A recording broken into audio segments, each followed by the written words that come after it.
지난 시간에 설교 제목이 가인의 살인인데 유튜브에 올릴 때 잘못해서 가인의 제사라고 이렇게 올려졌습니다. 전적으로 장로님의 책임입니다. 잘못 가르친 저 역시도 잘못이 많습니다. 아벨, 자기 아우 아벨을 죽인 가인은 여호와 앞에서 쫓겨나서 요리하는 자가 되었죠. 그래서 어디를 가서 살았느냐 하면 에덴 동쪽 놋 땅에 거주했다. 이 놋이라는 말이 유리한다는 뜻이에요. 유리한다. 한 곳에 정착하지 못하고 집시처럼 여기저기 옮겨 다니면서 사는 상태. 그런데 그가 이제 아내를 맞이해서 아들을 낳았는데 에녹을 낳았다. 지난 시간에도 말씀드렸지만 사람이 어디 있어서 결혼을 하느냐. 자기 어머니 아버지하고 자기 동생은 자기가 죽였고 자기 혼자밖에 없는데 누구와 결혼하느냐. 거기에 대한 설명을 드렸죠. 성경이라고 하는 것이 이 세상 우주 만물의 기원, 무슨 이 우주 만물에 살고 있는 생물의 종류, 그런 것에 대해서 자세히 기록한 책이 아니에요. 이 세상에 태어나서 살다가 죽은 모든 사람의 이름이 다 기록되어 있는 것도 아니에요. 그건 의미가 없어요. 성경을 기록해서 우리에게 주신 목적이 하나님이 누구신가, 하나님이 누구신가, 그리고 인간의 정체성이 뭐냐, 철학자들이 인간이 무엇이며 어디서 와서 무엇 때문에 살며 또 어디로 가는가, 여기에 대한 해답을 찾고자 지금 고대 그리스 철학자들부터 시작해서 지금까지 그 문제에 대한 답을 찾으려고 노력하지만 답을 찾질 못했어요. 찾을 수가 없어요. 근데 성경을 보면 너무나 간단해요. 너는 흙이니 흙에서 왔으니 흙으로 돌아갈지니라. 인간은 흙에서 왔다는 거예요.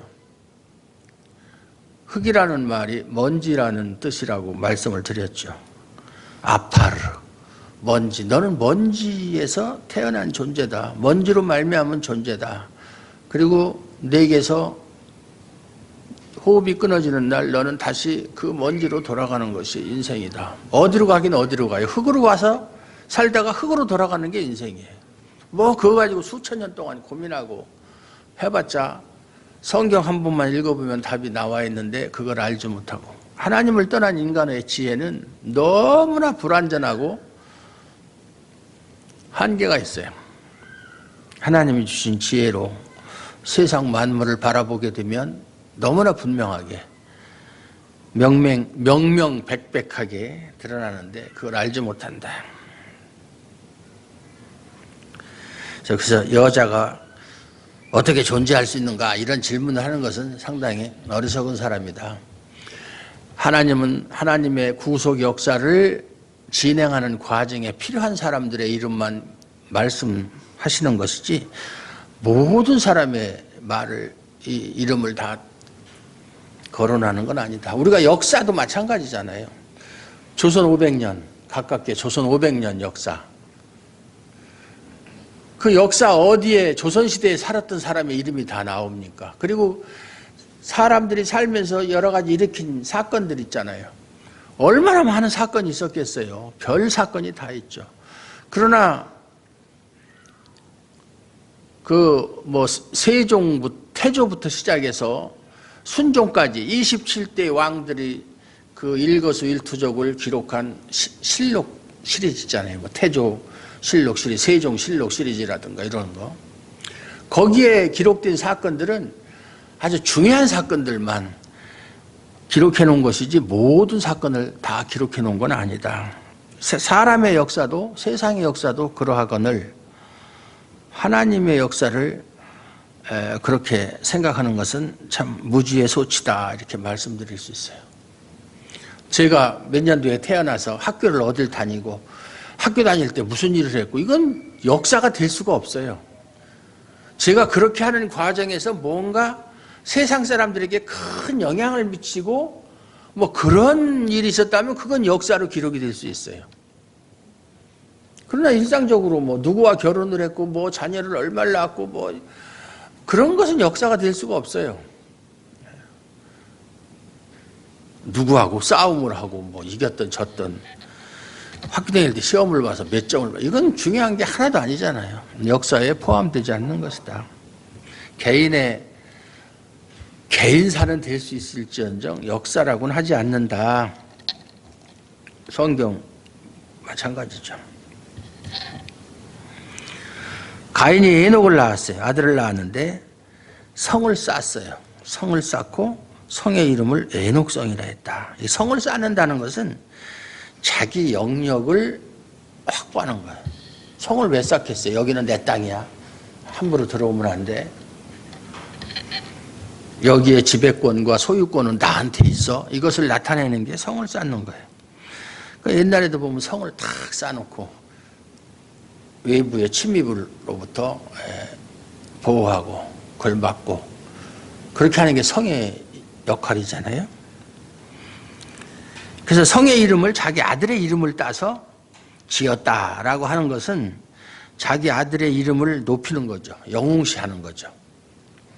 그냥 좋은 이름을 따서 성의 이름을 지은 게 아니라 자기 아들의 이름을 따서 그렇게 지었다는 것은 자기 아들을 과시하기 위해서 높이기 위해서 그렇게 하는 것이다. 그렇게 하면 자기 아들이 높아지면 결국 자기도 높아지잖아요. 그래서 요즘 부모들이 자기 자식들을 좋은 대학 보내려고 그러고 그렇게 투자하는 거예요. 얼마 전에 전 잘 보진 않았지만 뭐 스카이 캐슬이라는 드라마도 있었는데 뭐 서울의대 거기는 뭐 서울의대라고 서울의대에 보내기 위해서 뭐 고액과외를 하고 옛날에 뭐 오래된 얘기죠. 30년, 40년 전에도 고액과외가 유행을 했어요. 그래서 어느 학원의 어느 강사가 쪽집게 과외를 한다. 그래서 그 과외를 받으면 서울대 들어가는데 아주 쉽다. 그래서 그냥 그 고액을 받고 주로 이제 여의도나 강남에서 유행했던 적이 있어서 그거를 그 당시는 과외를 못하게 했거든요. 그래서 대학생들이 알바할 일이 없었어요. 왜냐하면 학생들을 모아놓고 뭐 가르치 그룹 지도라든가 또는 개인적으로 지도하면 그거 걸렸었어요. 전두환 대통령 때는. 그래서 알바할 일이 없어요. 걸리면은 구속됐었어요. 학생들. 학생이든 뭐든 뭐 봐주질 않았어요. 그런데도 비밀 과외가 성행을 했었다. 아들을 하여튼 서울대 보내야 되겠다. 그것도 뭐 의대나 뭐 이런데 법대나 이런데 보내려고. 이것이 가인만 그런 것이 아니라 지금 사람도 똑같아요.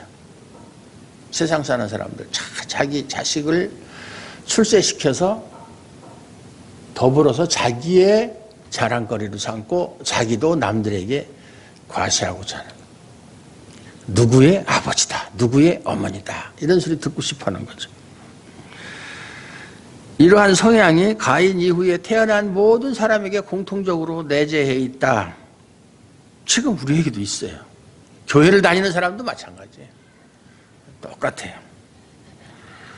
18절에 보면 에녹이 이랏을 낳고 이랏은 무히아엘을 낳고 무히아엘은 무드사엘을 낳고 무드사엘은 라멕을 낳았더라.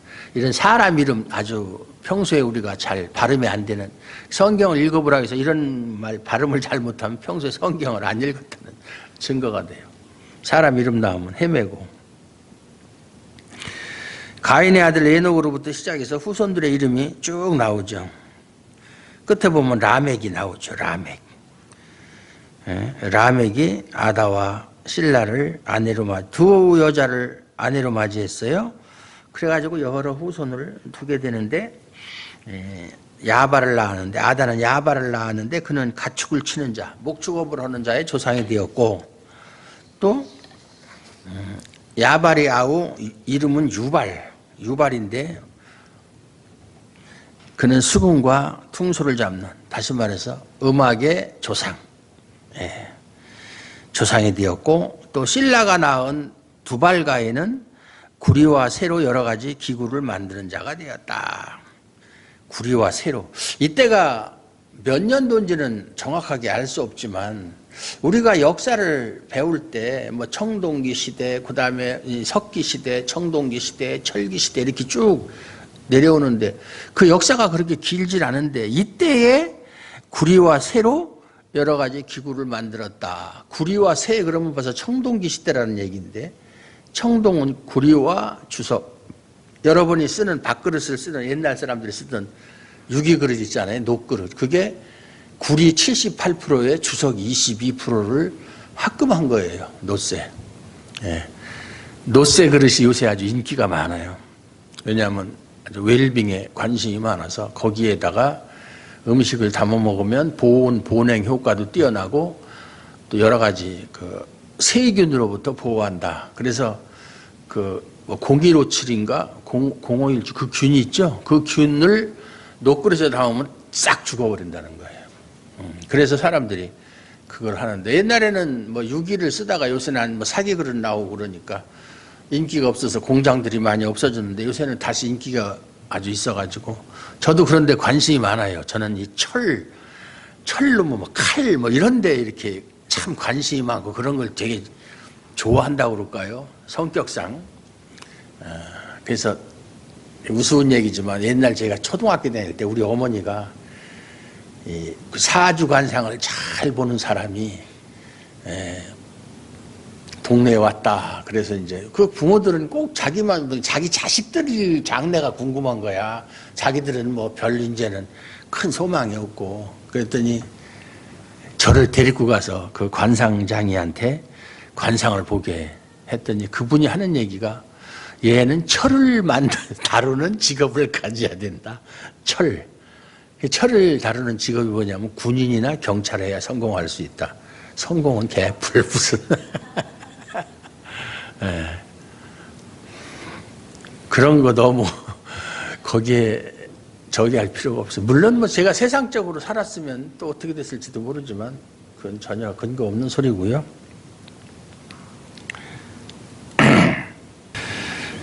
그런데 이때도 이러한 그 구리와 철로 물건을 만드는 그러한 일이 있었다. 그것의 조상이 두발가인이었다. 아주 대장장의 원조, 철물 주조의 아주 원조. 그래서 가인 이후에 인간의 문명과 문화가 많이 발달했다 하는 거 알 수 있어요. 세월이 흐르면서 아담과 하와, 가인, 또 아벨 이 사람들이 살 때와는 비교할 수 없을 정도로 발달했고 생활 여건도 나아졌겠다라는 것을 짐작할 수 있어요. 그러면 문화와 문명이 발달한 사회 속에서 사는 인간이 그럼 나아진 것이 무엇이냐? 그 생활 환경은 좋아졌고 더 편리해졌고 그런데 지금 우리가 사는 세상도 우리가 어렸을 때와 50년 전 아니면 30년 전 점점 갈수록 자꾸 새로운 것이 나와서 사는 데는 편하죠. 별 것들이 다 나오니까. 그러면 사람은 나아졌는가? 인간성은 나아졌는가를 한번 따져보면 전혀 그렇지 않다는 거예요. 사람들이 전부 다 요즘에 웬만하면 다 공부들 많이 하고 여러 가지 지식을 얻을 수 있는 길이 많잖아요. 그런데 지식을 많이 쌓고 그렇게 한다고 해서 그래서 높은 이렇게 지위에 있다고 해서 인간성이 나아졌느냐? 그건 전혀 그렇지 않다. 몇십 년 전에 비해서 사람들의 민심이 나아졌어요. 옛날에는 시골에서 말이죠. 이렇게 별을 베다가 때가 되면 참도 있고 아니면 점심도 있고 때가 되면 들에서 밥을 먹잖아요. 그러면 모르는 사람이 지나가도 아이고 와서 식사하고 가라고 부르고 그랬었어요. 옛날에는. 지금은 달라기도 줄지 안 줄지 모르겠어요. 인심이 그렇게 아주 야박해졌다. 뭐 지나가다가 어렸을 때 그냥 목마르면은 무밭에 보면 무가 이렇게 올라와서 파란 부분은 햇빛 본 부분이고 땅에 있는 건 하얀 거잖아요. 무잎이 이렇게 있고 그럼 발로 툭 차면 부러지면 그 부분만 부러져요. 그러면 그 위에 자꾸 이루다가 껍데기 까서 먹고 달달하죠. 지금 그랬다가는 큰일 나요. 남의 밭에 있는 물건 하나 채소 하나 함부로 손댔다가는 옛날에 그 들깻잎 있잖아요. 깻잎을 우리 충청도 사람들은 제가 살던 충청도에서는 깻잎을 먹질 않았어요.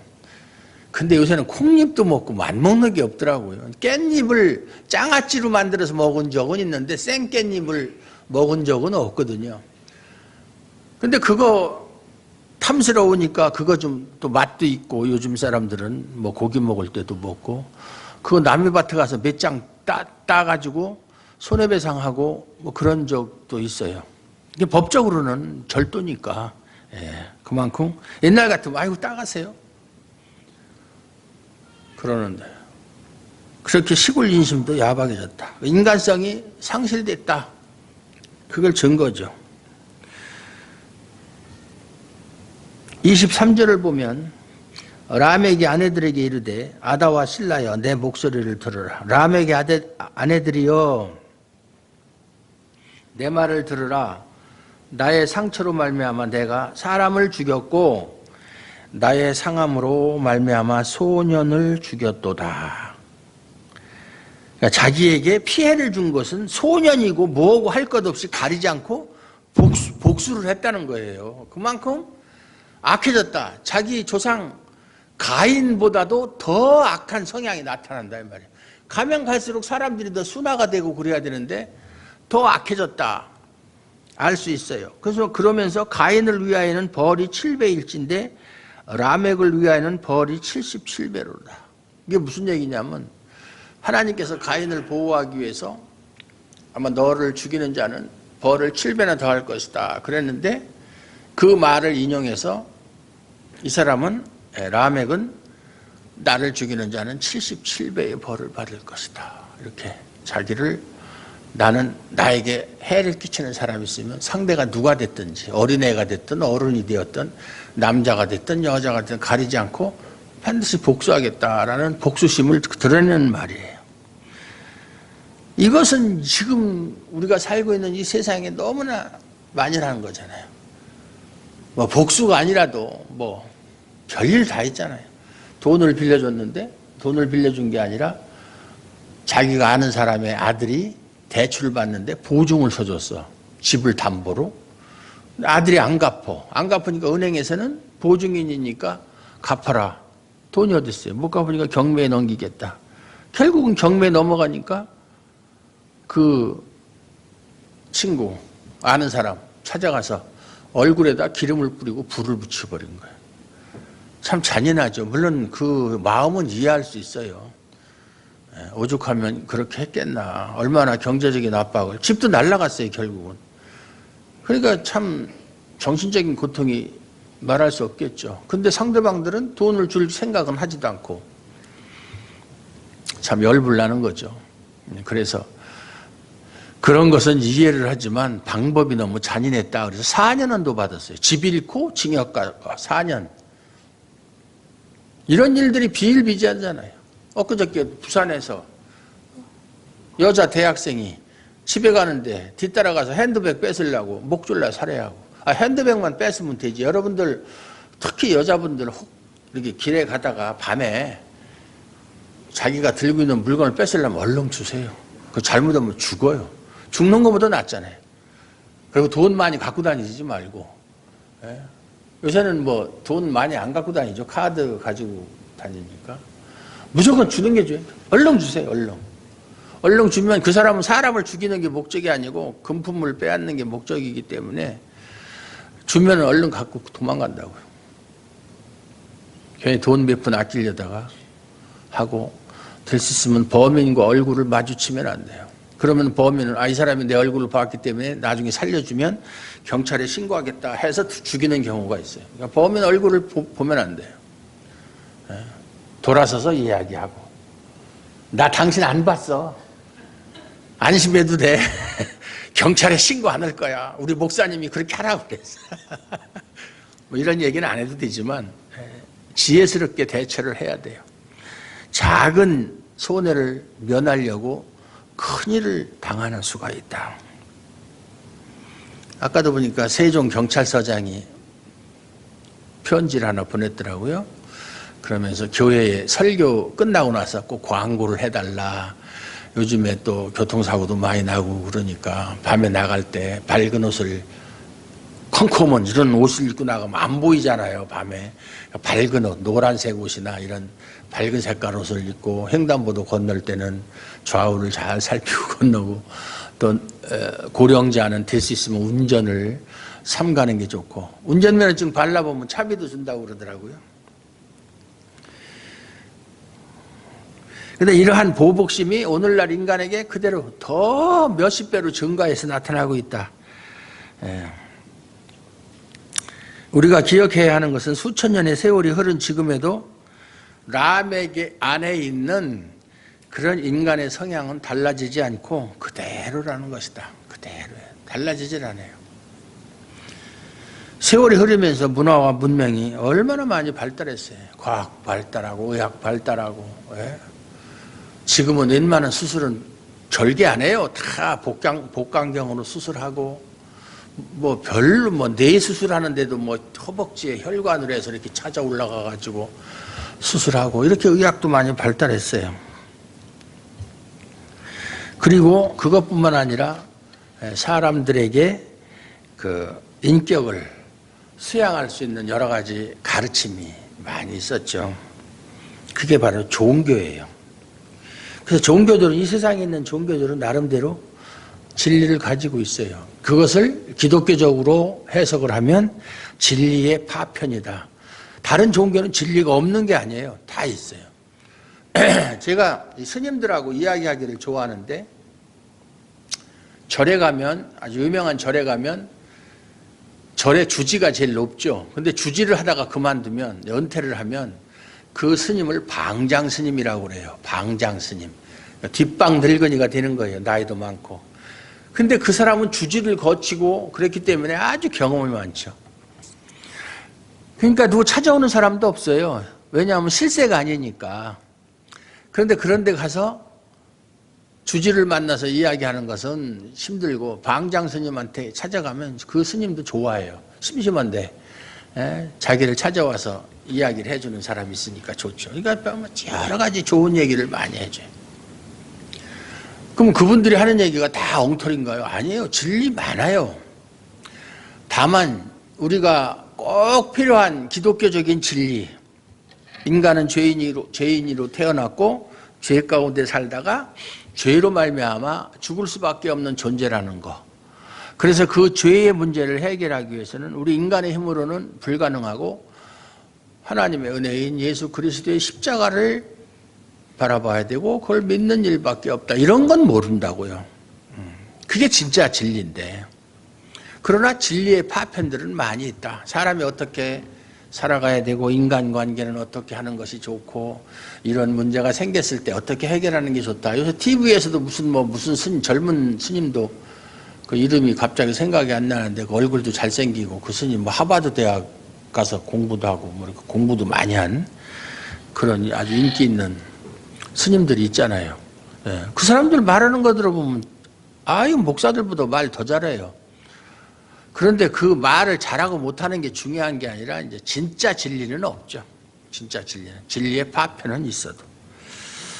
그거 보고, 야, 목사보다 낫다. 난 저 스님 따를 거야. 그러면 안 되는 거예요. 네.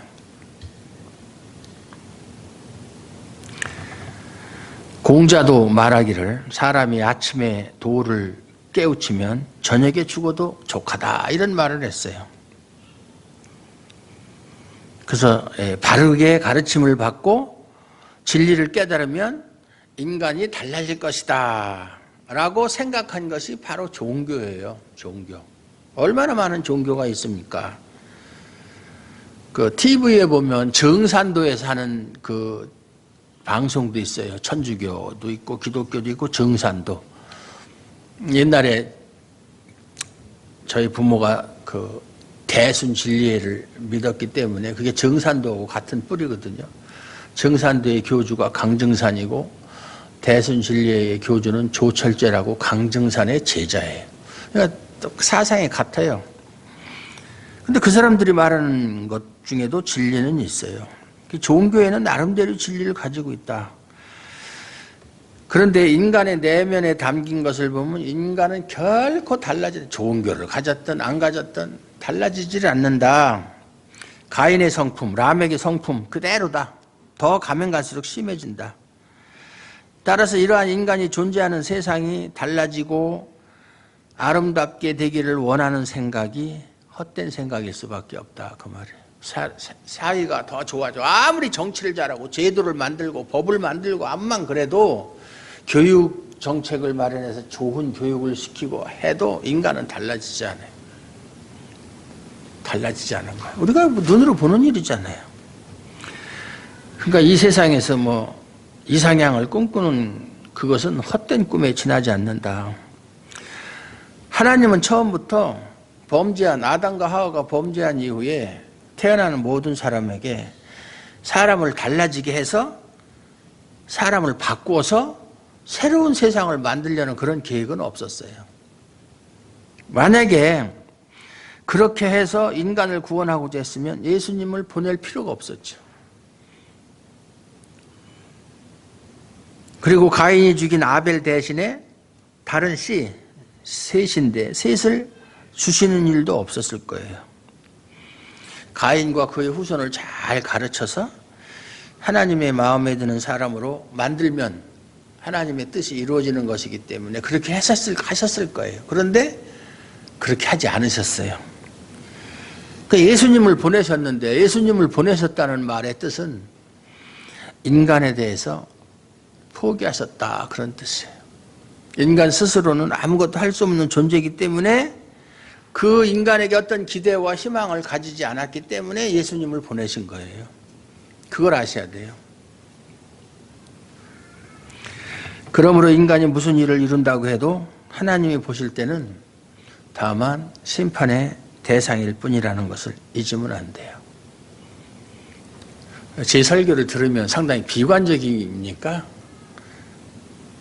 부정적입니까? 옛날에도 이렇게 설교를 하면 사람들이 끝나고 나면 목사님 설교에는 은혜가 없어요. 은혜가 뭔지도 모르면서 근데 지바 갔으면 속이 그래. 그래서 제가 그런 얘기 했어요. 내 설교를 평가하려면 너도 신학 공부하고 설교학도 공부하고 나보다 실력을 더 쌓은 다음에 내 설교를 평가해라. 내 설교가 성경에서 어긋난 것이 있으면 얘기해라. 그 사람들이 주장한 거예요.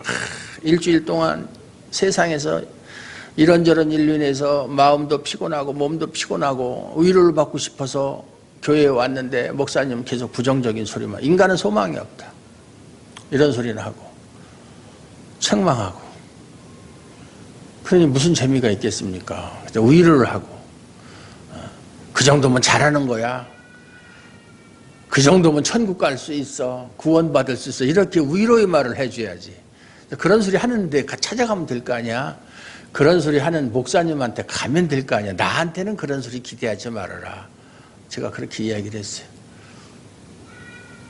암에 걸려가지고 얼마 있으면 죽을 사람한테 의사가 이거 별거 아니에요, 이거 뭐 주사 맞고 뭐 약 처방해 줄 테니까 이거 먹으면 괜찮아질 겁니다 하면 환자는 그 소리를 들으면 얼마나 기쁘겠어요. 그러나 결과는 죽는다는 것밖에 없어요. 예.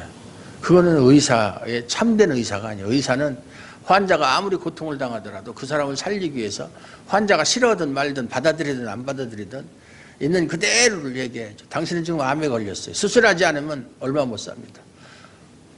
수술해서 5년 이상 생존율도 몇 프로밖에 안 됩니다. 수술 받는 것도 중요하지만 수술 후에 관리가 더 중요합니다.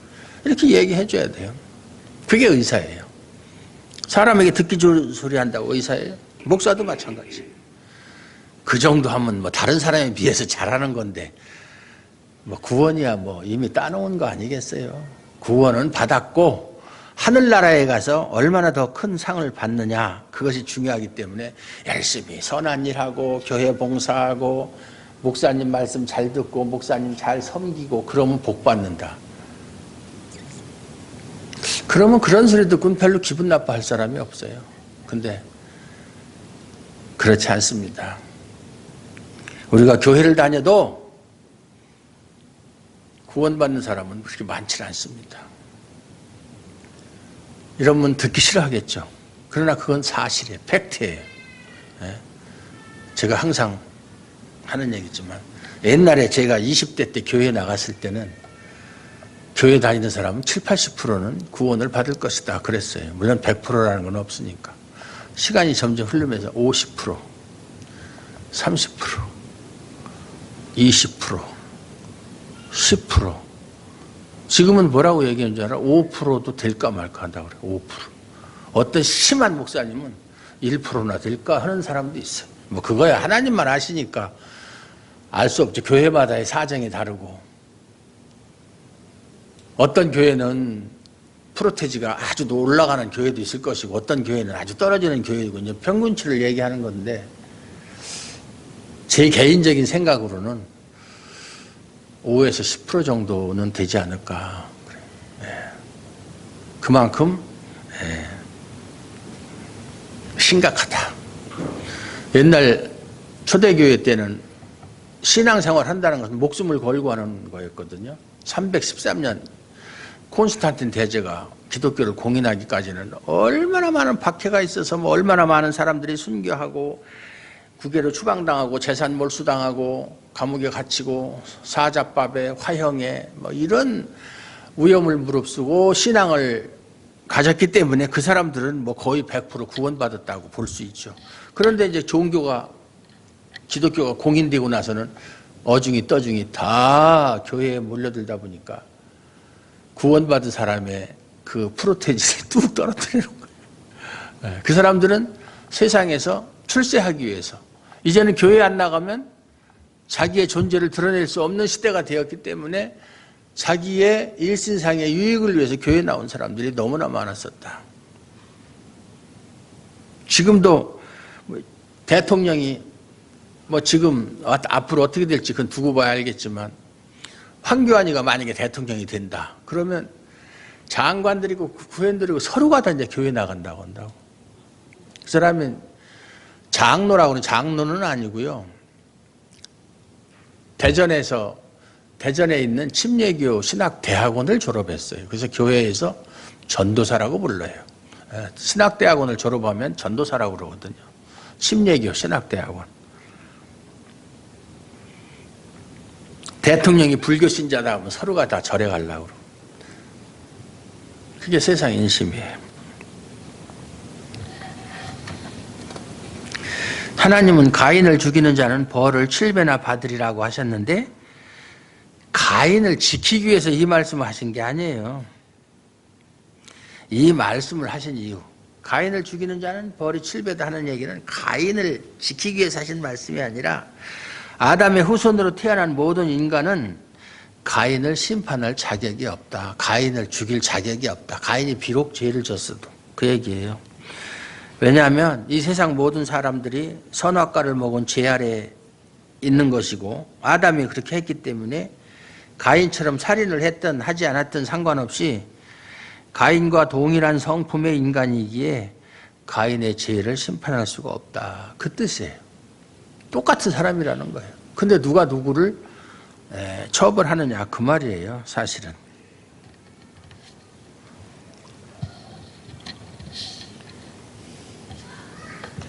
이제 나이가 먹으니까 손에 땀이 안 나가지고 어제도 어떤 목사님하고 바둑 두자서 바둑을 두는데 자꾸 바둑알이 떨어져. 이게 수분이 없으니까 미끄러져서 자꾸 떨어지는 거야 바둑알이.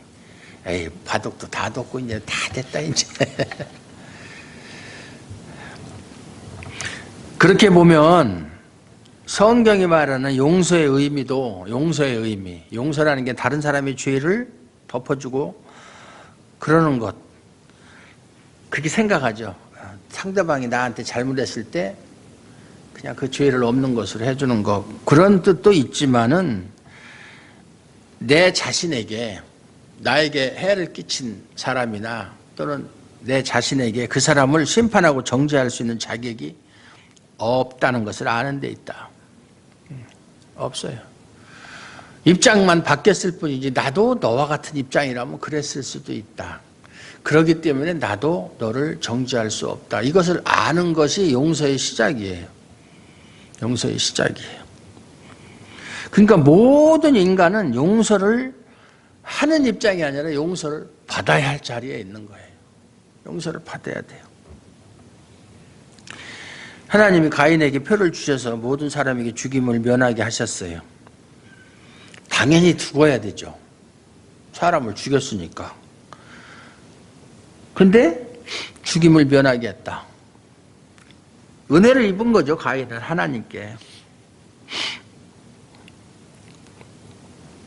살인을 하고 마땅히 죽어야 할 가인이 살아있는 자로 존재하는 것 자체가 하나님의 은혜다, 그 말이죠. 마찬가지죠. 사람들은 다 죄 아래서 태어났기 때문에 다윗의 고백처럼 내가 모친의 죄악 중에서 모친이 나를 죄악 중에 잉태하고 출생했다. 그러니까 우리는 죄인으로 태어났기 때문에 마땅히 죽어야 되는데 살아있다는 것은 그 자체가 하나님의 은혜다, 이 말이에요. 근데 가인도 그렇고 가인의 후손도 그렇고 이 은혜를 몰라요. 은혜를 마음에 두지 않아요. 그래서 가인은 자기 힘으로 스스로를 지키기 위해서 성을 쌓았어요. 그리고 라멕 또한 하나님의 은혜를 알지 못하고 무지했기 때문에 자신을 상하게 한 자에게 77배로 갚겠다며 보복심을 드러낸 거예요. 하나님의 은혜를 모르는, 하나님을 모르는 사람들이 자기 힘으로 세상을 살아가야 되기 때문에 이것도 하고 저것도 하고 자기들을 위로하기 위해서 음악도 즐기고 또 상대방의 공격으로부터 자신을 보호하고 또는 필요에 따라서 상대방을 공격하기 위해서 철로 무기도 만들고, 그런 문화가 다 자기들을 지키고 후손을 보호하기 위한 방법으로 나온 것이 문화의 시작이고 문명의 시작이에요. 자기들을 위한 거. 왜? 하나님을 떠난 인간은 자기들 스스로 살아야 되거든요. 자기 스스로 지켜야 되고. 이러한 세상에 하나님이 어떤 조치를 취했는데 그것이 뭐냐면 아벨의 대신에 셋을 주셨다. 다른 씨, 셋을 주셨다.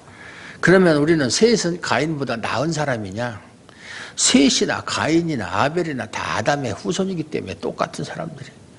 똑같은 사람들이에요. 다 아담과 하와의, 우리가 교리 공부를 했지만 아담 범죄 이후에 보통 생육법으로, 그러니까 남자와 여자의 관계 속에서 태어난 인간은 다 죄인으로 태어난다라고 배웠잖아요. 세상에 의인은 없나니 하나도 없다. 없어요. 의인은 아담과 하와가 범죄하기 전에가 의인이지 범죄한 이후에는 본인은 물론이거니와 본인의 후손 다 죄인이에요. 그래서 성경은 뭐라고 얘기합니까? 아담 안에서 모든 사람이 죽었다. 로마서에 보면 아담 안에서 모든 사람이 죽은 것이다. 죽음이라는 것은 죄의 결과잖아요. 아담 안에서 모든 사람이 다 죽어. 아담이 범죄할 때 우리는 어디 있었어요? 그때 우리는 태어나지 않았죠. 아니요, 태어나지는 않았지만 있었어요. 어디에? 성경은 뭐라고 그래요? 아담이 어디에 있었다고 그러죠? 허리에 있었다 그러는, 허리에. 예. 여러분, 제가 몇 번 말씀드렸는데 사과가 하나 있으면 사과 속에 씨가 있잖아요. 근데 그 씨를 만약에 심으면 거기서 또 나무가 나오고 또 열매를 맺고 뭐 이렇게 하잖아요. 어거스틴이 한 말인데, 그래서 비록 사과는 눈에 보이는 건 사과 한 알이지만 그 사과 속에는 수백만, 수천만 개의 사과가 있는 것이다. 그걸 배아의 원리라고 그래요. 배아의 원리. 씨 하나에 얼마나 많은 것이 들어있어요. 그것도 씨가 또 나고 또 나고 또 나고. 그러니까 아담이 비록 한 사람이지만 인류의 대표자로 범죄했기 때문에 아담이 이어 태어난 모든 인간은 이미 아담 속에 존재하고 있었다. 그 얘기예요. 아담이 그래서 허리에 있었다. 그 얘기를 하는 거예요.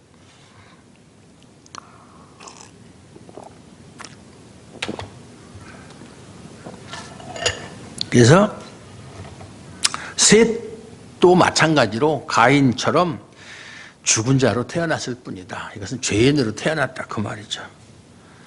그런데 셋을 왜 그럼 하나님이 허락하셨는가? 셋이 왜 성경에 등장하는가 하는 것은 가인과 달리 하나님께서 간섭하시고 다스리는 존재가 있다. 모든 사람이 다 죄인이지만 그 중에서 얼마는 하나님께서 간섭하시고 다스린다 그 말이에요. 그러한 부류, 그걸 대표하는 것이 누구냐? 셋이다 그 말이에요. 셋. 하나 둘 셋이 아니라 셋. 아벨의 뒤에 태어난 아벨 대신에 나온 셋. 네. 그래서 가인과 동일한 성품이고 동일한 죄인이지만 하나님의 간섭으로 말미암아 참된 진리의 길로 나아가는 부류가 있다. 부류. 그런 사람들은 하나님의 은혜와 사랑에 온 마음을 두게 된다. 가인과 그 라멕은 하나님의 은혜를 몰랐지만 셋과 그의 이제 후손들은 하나님의 은혜와 사랑에 마음을 두는 그런 존재들이 되었다. 그러니까 하나님의 사랑의 대상이죠.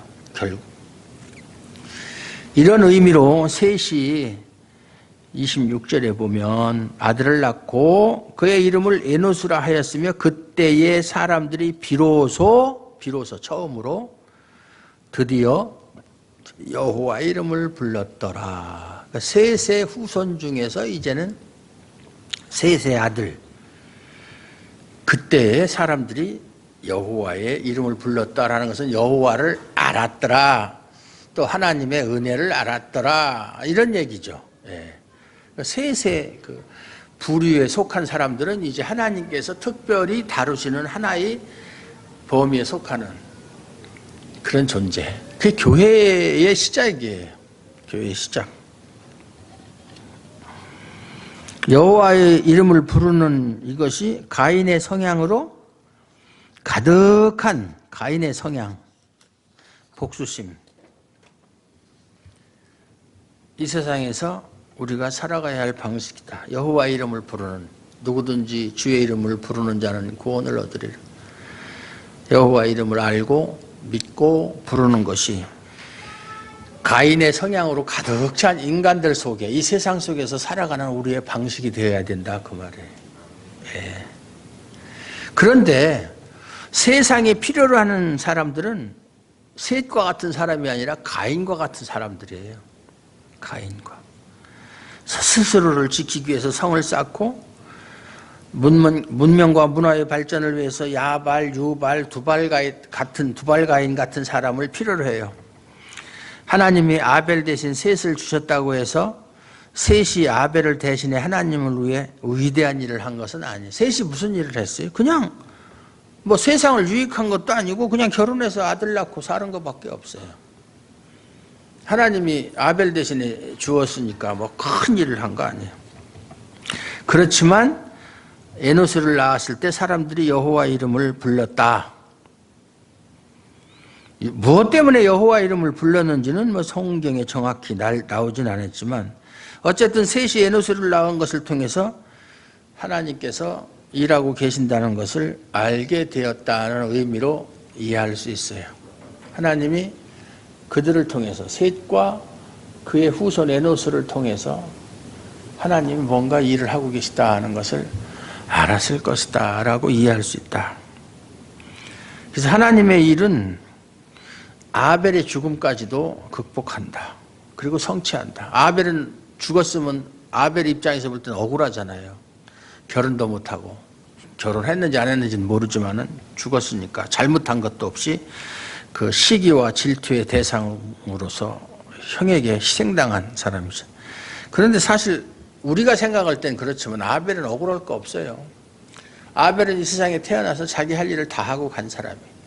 그것을 이제 히브리서에 보면 믿음으로 아벨은 이거 죽었으나 믿음으로써 이것을 증거한다. 하나님이 누구신가를 증거하는 일에 도구로 사용되었다. 그럼 자기 할 일 다 한 거예요. 우리가 영화나 드라마를 보면 꼭 주인공만 중요한 게 아니라 그 주인공을 받쳐주는 그 조연이라든지 아니면 심지어는 보조 출연자, 요새는 엑스트라죠. 엑스트라를 보조 출연자라고 그러는데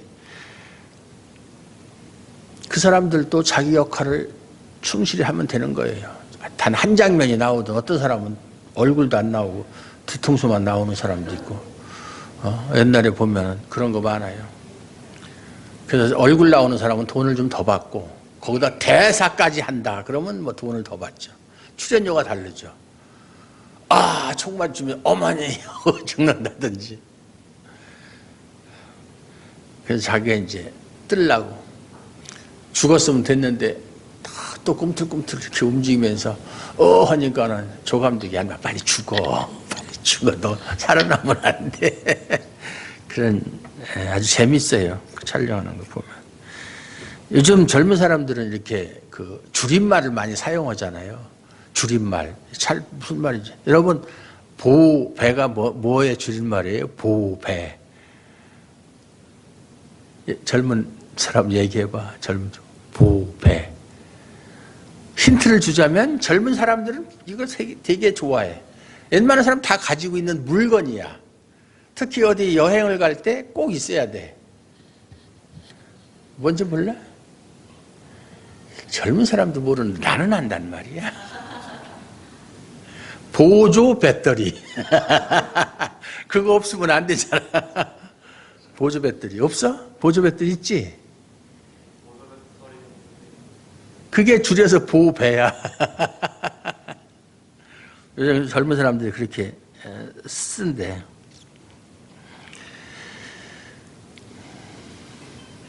그리스도의 오심에 인간이 한 것은 아무것도 없어요.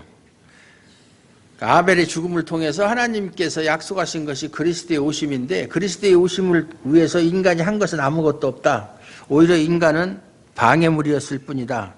하지만 그 모든 것을 극복하고 약속은 이루어졌어요. 이미 2000년 전에. 우리가 부르는 여호와의 이름은 이런 의미가 있어요. 무슨 의미? 하나님은 약속하시고 그 약속한 것은 반드시 이루시는 신실한 하나님이라는 사실이다. 이러한 믿음에서 신자는 예수님의 다시 오심을 기다리며 여호와의 이름을 부르는 것이에요. 다시 오심. 재림하실, 반드시 다시 오실 것이다. 재림이란 말이 그 파루시아라는 말인데, 헬라어로. 그게 뭐 대단한 의미를 가진 말이 아니고, 아버지가 아침에 직장에 출근했다가 저녁에 퇴근하는 걸 파루시아라고 그래요. 그 무슨 얘기냐면 예수님의 재림은 출근했다가 퇴근하는 것처럼 당연한 것이다 그 말이에요. 대단한 사건이 아니라 반드시 있는. 우리 박 집사님 어디 멀리 갔다가 반드시 오잖아요.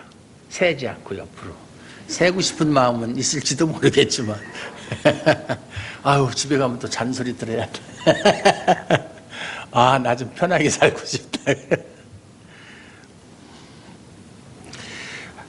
하나님의 약속과 그 약속을 이루시는 하나님을 바라보십시오. 십자가에서 약속의 성취를 보게 되면 내 힘으로 스스로를 지키는 방식으로 사는 것이 아니라 가인의 후손들처럼 자기를 위해서 성을 쌓고 뭐 물건을 만들고 음악을 하고 뭐 자기 힘으로 스스로를 지키는 방식으로 사는 것이 아니라 여호와의 이름을 부르며 말씀을 이루시는 하나님께 모든 것을 맡기고 의지할 수 있게 되는 거예요. 이것이 예수 그리스도 안에서 사는 방식이에요. 믿습니까?